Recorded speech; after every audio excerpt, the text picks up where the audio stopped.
berawal dari suatu prodi yang ada di jurusan syariah, yaitu prodi D3 Perbankan. Prodi D3 Perbankan Syariah mulai dibuka dan menerima mahasiswa pada tahun akademik 2004 dan 2005. Setahun kemudian dibuka lagi satu prodi juga menjadi embrio FEBI, yaitu prodi S1 Ekonomi Syariah. Dua prodi baru yang dibuka itu ternyata mendapat respon yang positif dari masyarakat, terindikasi dari semakin banyaknya jumlah peminat yang mendaftar pada dua prodi tersebut. Jumlah mahasiswa pada prodi D3 Perbankan Syariah dan S1 Ekonomi Syariah ini pun berkembang sangat signifikan.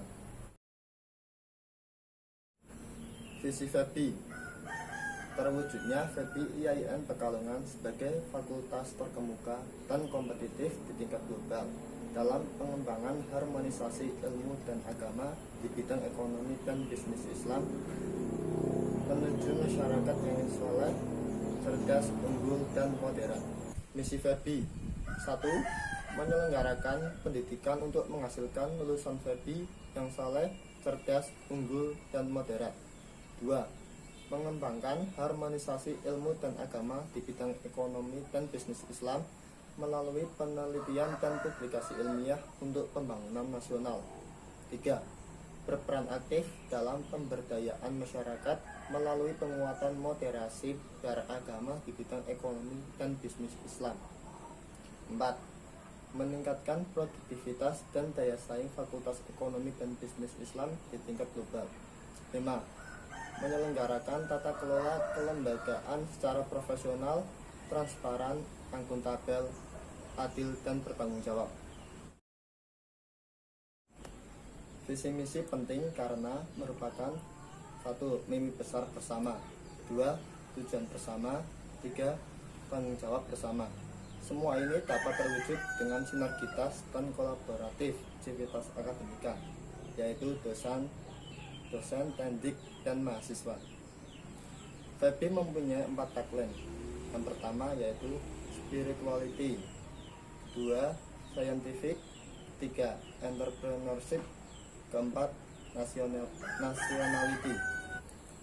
FEBI menggunakan kurikulum kualifikasi nasional Indonesia atau KKNI. KKNI mulai diberlakukan di FEBI sejak FEBI jilid pertama, yaitu pada tahun 2017. Prodi Ekonomi Syariah pertama kali dibuka pada tahun akademik 2005-2006 dan masih berstatus STAIN Pekalongan.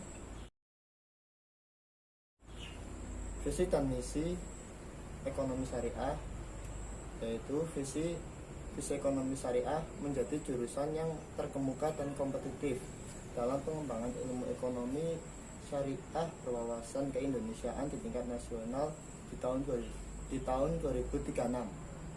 Misi ekonomi syariah 1.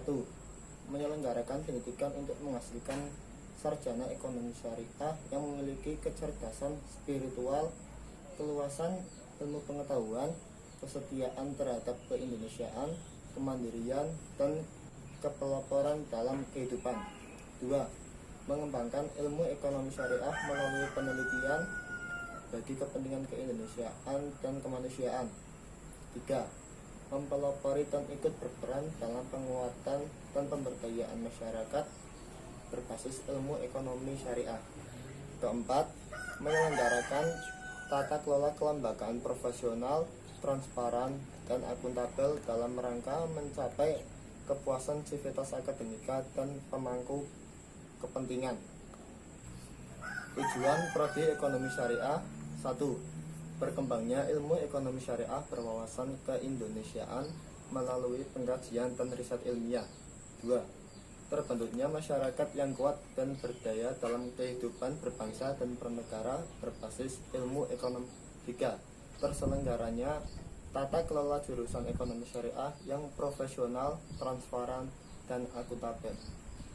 Untuk profil lulusan ekonomi syariah itu ada beberapa, di antaranya sebagai 1. praktisi ekonomi syariah, 2. entrepreneur ekonomi syariah. 3. Analisis ekonomi syariah. 4. Peneliti muda. Jadi seluruh kegiatan akademik dan non-akademik diarahkan untuk mendukung profil kelulusan tersebut. Untuk sampai dengan lulus strata 1, satuan kredit semesternya minimal 140 sampai 160 SKS. Untuk ekonomi syariah itu ada 146 SKS. 146 SKS tadi bisa ditempuh sampai 8 semester atau 4 tahun. Semester 1 sampai 6 terdiri dari mata kuliah teori dan praktikum. Semester 7 melakukan magang dan KKN. Semester 8 bisa ujian monokosa skripsi. Kita harus mempunyai planning yang tepat untuk lulus tepat waktu. Jangan sampai menyia-nyiakan waktu karena waktu berjalan dengan cepat dan tidak bisa kembali lagi. Ada beberapa hal yang menjadi tujuan kuliah. Yang pertama, menyenangkan orang tua, karena kita dapat mengangkat derajat orang tua dengan status pendidikan kita. 2. Biar bisa cari uang yang banyak, karena biasanya jika kita kuliah, pekerjaan yang didapatkan akan semakin tinggi. 3. Cari jodoh. Kuliah merupakan investasi masa depan, karena 1. Mempunyai pengetahuan yang lebih banyak. 2. Mempunyai skill atau keterampilan, karena di kuliah banyak kegiatan atau organisasi yang dapat kita gunakan untuk mengasah keterampilan tersebut. 3. Memperoleh teknik yang dapat digunakan setelah lulus. 4. Mempunyai sikap yang lebih dewasa. 5. Memiliki pengalaman. Perbedaan kuliah dengan sekolah. Yang pertama, tanggung jawab yang lebih besar. 2. Nilai lebih tegas. 3. Jumlah ujian lebih sedikit. 4. Kecepatan mengajar lebih sedikit. 5. Tugas tidak selalu diperiksa. Cara belajar. Yang pertama, strategi belajar visual dengan cara memahami gambar, peta, atau grafik. Visualisasikan materi dalam benak. 3. Pahami materi lewat bacaan atau gambar.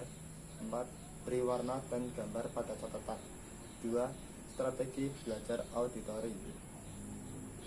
Cara-caranya: 1. Dengarkan baik-baik penjelasan dosen di kelas. 2.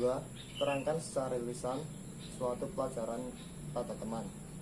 3. Gunakan nada-nada lagu untuk mengingat.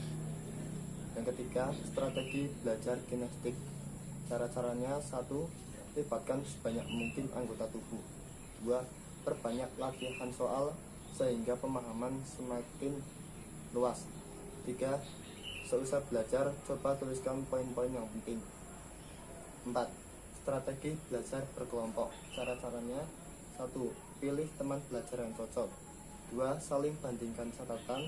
3. Tanya jalan pengerjaan, bukan sekedar jawaban. 4. Pertemuan belajar bersama.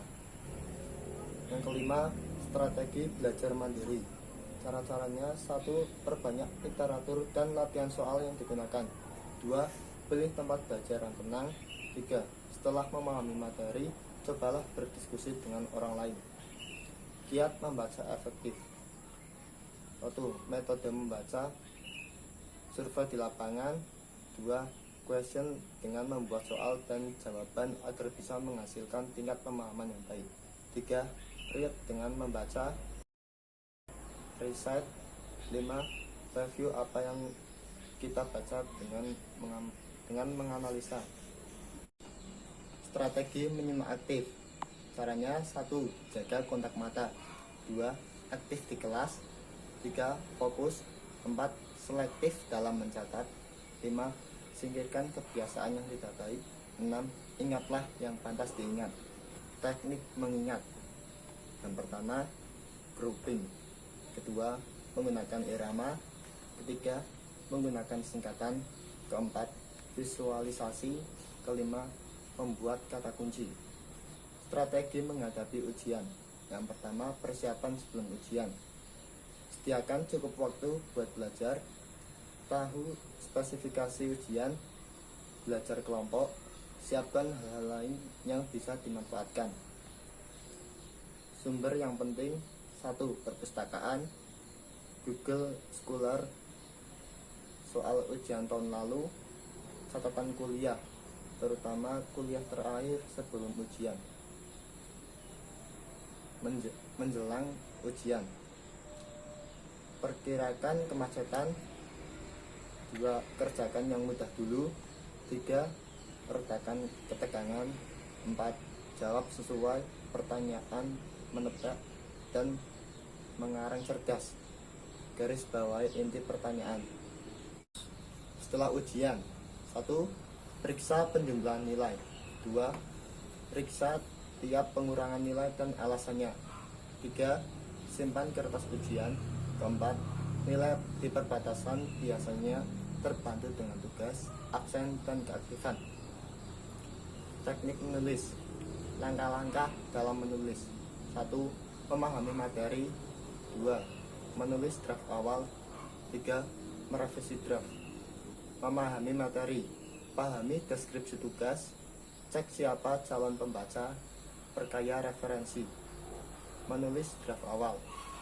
Brainstorming: mulai di mana saja, jangan dulu mengkritik diri sendiri, biarkan mengalir, jangan takut mengubah outline, gunakan gaya sendiri, lupakan draft untuk sementara. Seni presentasi: 1. Kuasai materi. 2.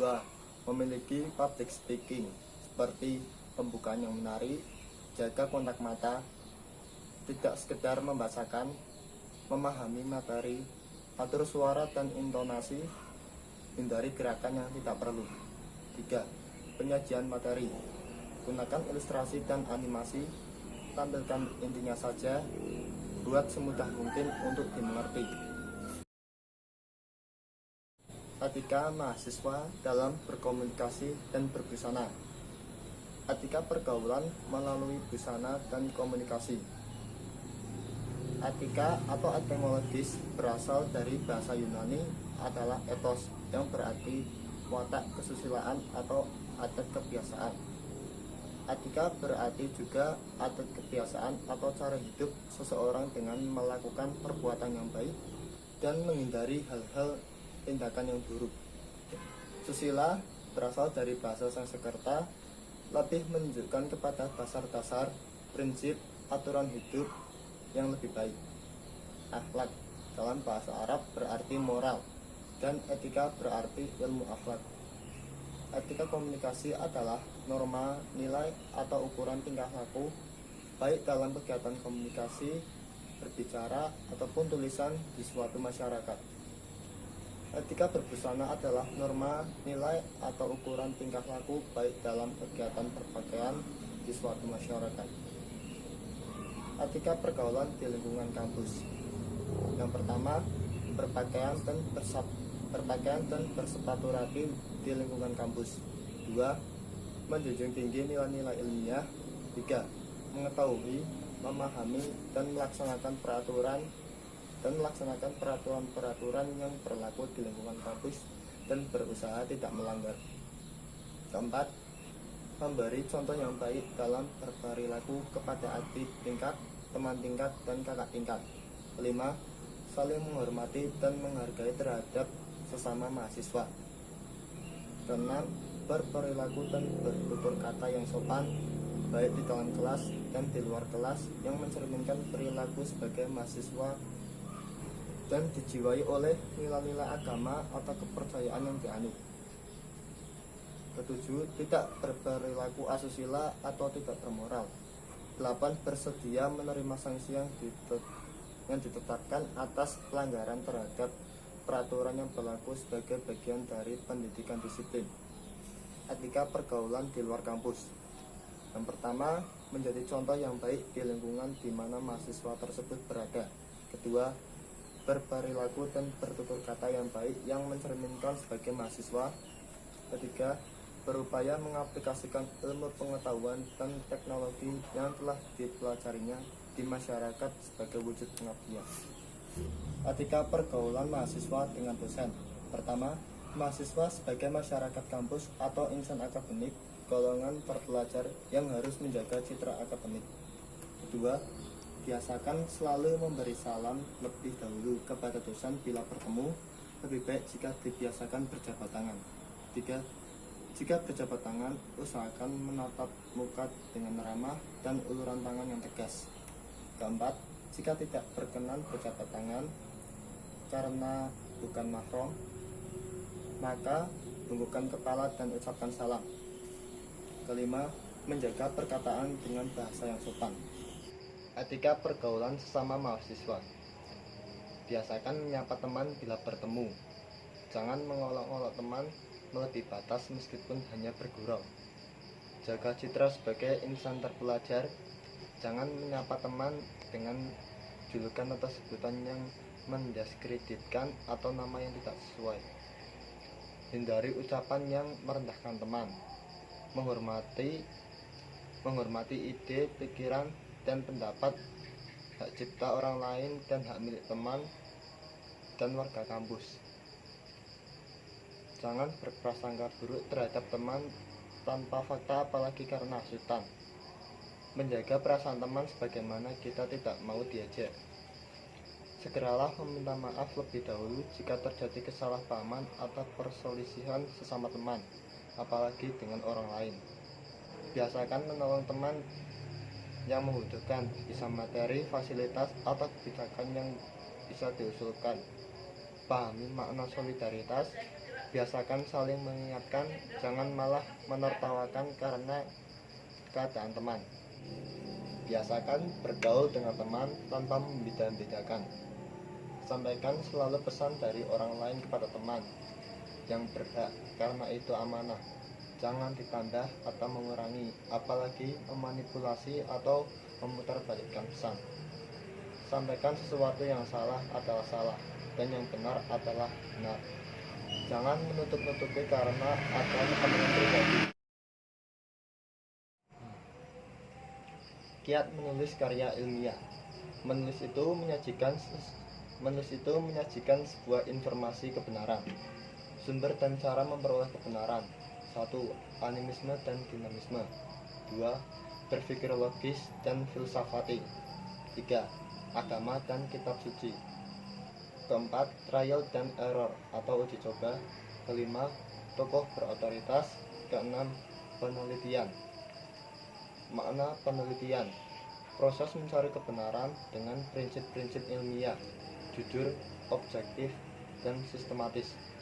Penelitian sebagai proses mencari kebenaran umumnya dijalankan oleh akademisi, peneliti, dan lain-lain. Metode yang digunakan: observasi, wawancara, kuesioner, dan lain-lain. Dari hasil penelitian diterbitkan melalui berbagai media publikasi dalam berbagai bentuk karya tulis. Bentuk-bentuk karya tulis: 1. Makalah. 2. Artikel. 3. Skripsi. 4. Tesis. Dan 5. Disertasi. Cara menemukan ide menulis: 1. Mengamati kejadian sehari-hari yang terjadi di masyarakat, seperti pasar, perkantoran, pusat bisnis, kegiatan keagamaan, dan lain-lain.